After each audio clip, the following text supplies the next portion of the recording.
All right, next we have sigma notation, and we're going to talk about the three different types.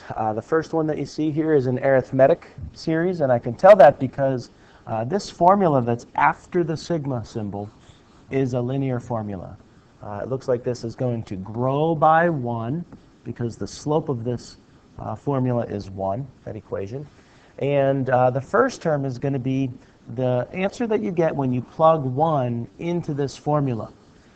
You plug in 1 for n plus 3 is 4. So if they actually wanted me to write out this series, let's do it just for practice. You plug in 1 and you get 4, plus, then you plug in 2 and you get 5, then you plug in 3 and you get 6, then you finally plug in 4 and stop. 4 plus 3 is 7.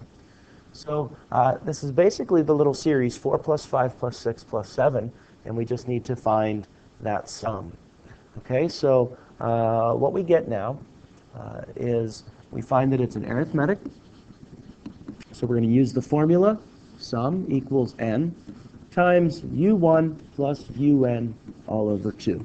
Now I know we can obviously just add 4, 5, 6, and 7 together in our head and get 22. But let's go ahead and just check it using the formula because on the test or in any other problems you might end up with a longer list of numbers to add.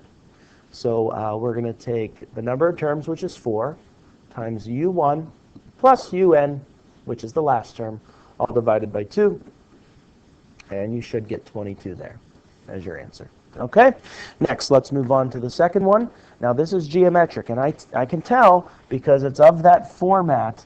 It's in exponential, where you have u1 times r to the n minus 1 power. That's clearly a geometric problem with u1 as 3.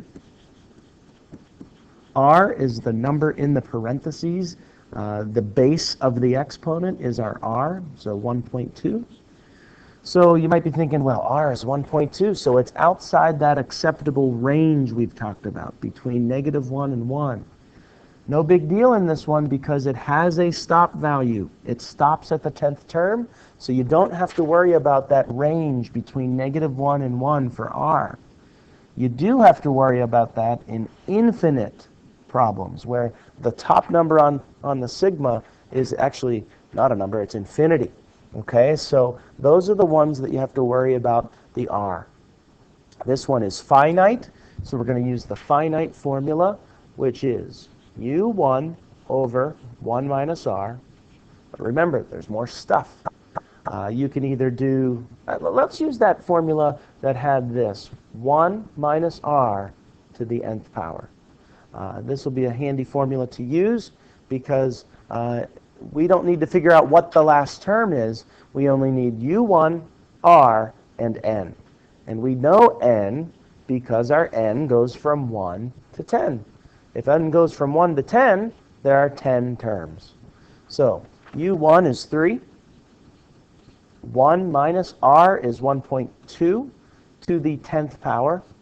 And on the bottom, you have 1 minus 1.2. So that's the formula to plug and chug. And you should end up with 77.876. Finally, we have this infinite problem at the bottom, and it's geometric. I can tell because it's of the right format. It has a u1 times r to the n minus 1. Remember, when n minus 1, the coefficient out front, or the constant out front, is u1. If this exponent is just an n, that makes u1 out front actually u0, okay? But in this problem, it's an n minus 1 exponent, so u1 is 6. The number that you see out front is your u1, and your r is 0.2, and that's a good thing that it lands in between -1 and 1, so we can find this sum even though it's infinite. We're going to use u1 over 1 minus r, and we're home free. 6 divided by 1 minus 0.2 is 7.5. That's the sum of that infinite geometric series. The remainder of those problems, I'll just put the answers. You solve them on your own. This one is 80. That's another infinite geometric. The next one is finite arithmetic, and your sum should be -9. And the bottom one on that second page is finite geometric. It stops, and the sum is 27.731. Go ahead and check your work. Ask me questions tomorrow.